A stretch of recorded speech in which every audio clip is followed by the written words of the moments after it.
Hi sewing friends, welcome to my sewing room. It's nice to be sewing with you today. If you are new, welcome. Today I wanted to talk to you a little bit about applique. Last year I took part in a little quilt along with Barbara Brackman. She had a pattern, a free pattern for this quilt called Hospital Sketches, and it is available in her Etsy shop. I will try to link the information below if you'd like to purchase that. I finished the blocks. There were 9 blocks. I added some borders or some sashings with these half square triangles, and now I want to add borders with applique, and I'm kind of using some of these blocks as my inspiration. So I have finished one. I cut the border fabric the size that I needed. It'll be on one of these sides.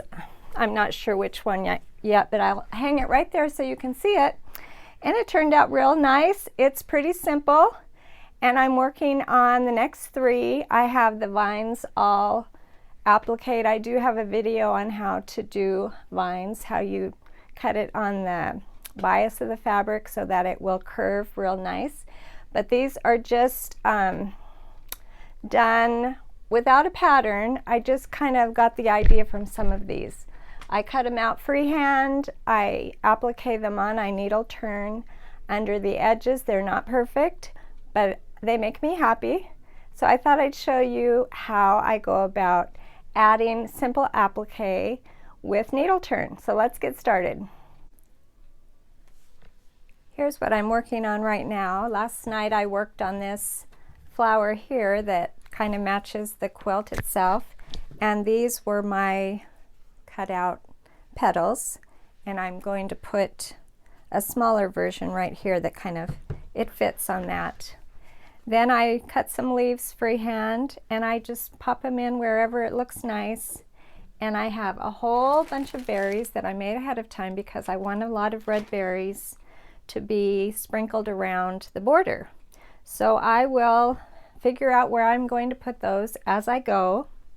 The leaves are just from my scraps, different greens, and they're easy shapes. These petals are very simple shapes to applique around, so it's a very peaceful kind of applique.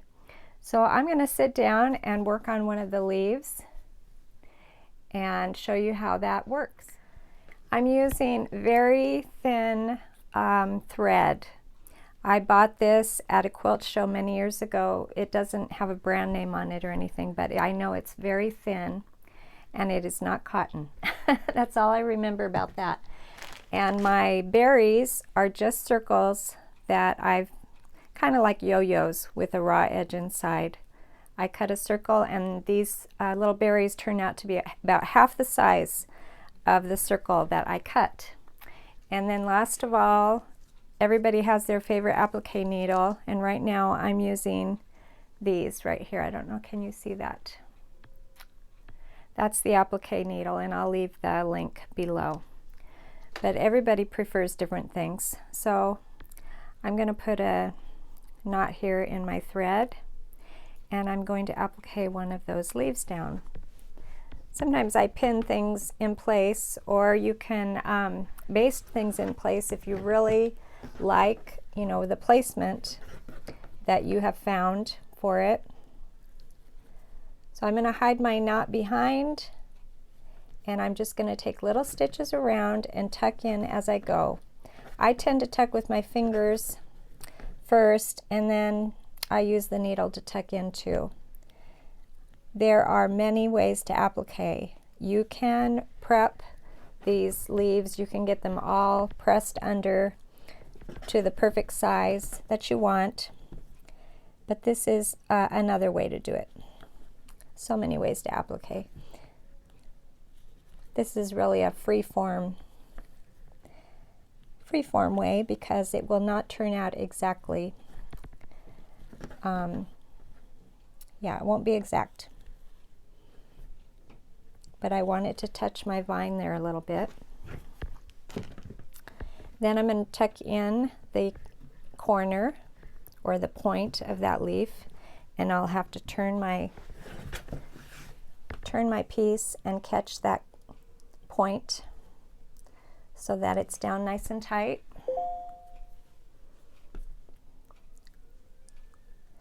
And then I will just go all the way around the leaf like that.